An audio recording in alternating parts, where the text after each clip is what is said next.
darbas atspindi mūsų Kauno architektūrą. Senojo Kauno, tarpukario Kauno minimalistinė architektūra. Tai aš tiesiog už tos architektūrinės idėjos užsikabinau ir labai imponavo patys formos, minimalios formos tokios ir išskirtiniai balkoniukai, jeigu pastebėję, Kaune visi jie išlenda iš namo kampo. Tiesiog įsivėliau į tą architektūrinę formą, todėl labai reikėjo daug vertikalių linijų, tai tiesiog vos ne obeliskas balkonėliui vadinkim.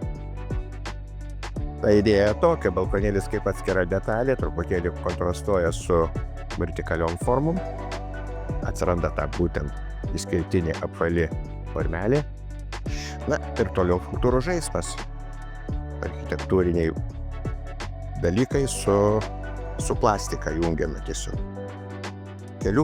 Kelių formų struktūra, faktūra, kuri viena kitą papildo arba viena kitą paryškina ir tas aukštis dar, guli darbas gal mes ir netaip matome, bet kai jis atsisos turėtų truputėlį kitas eiti.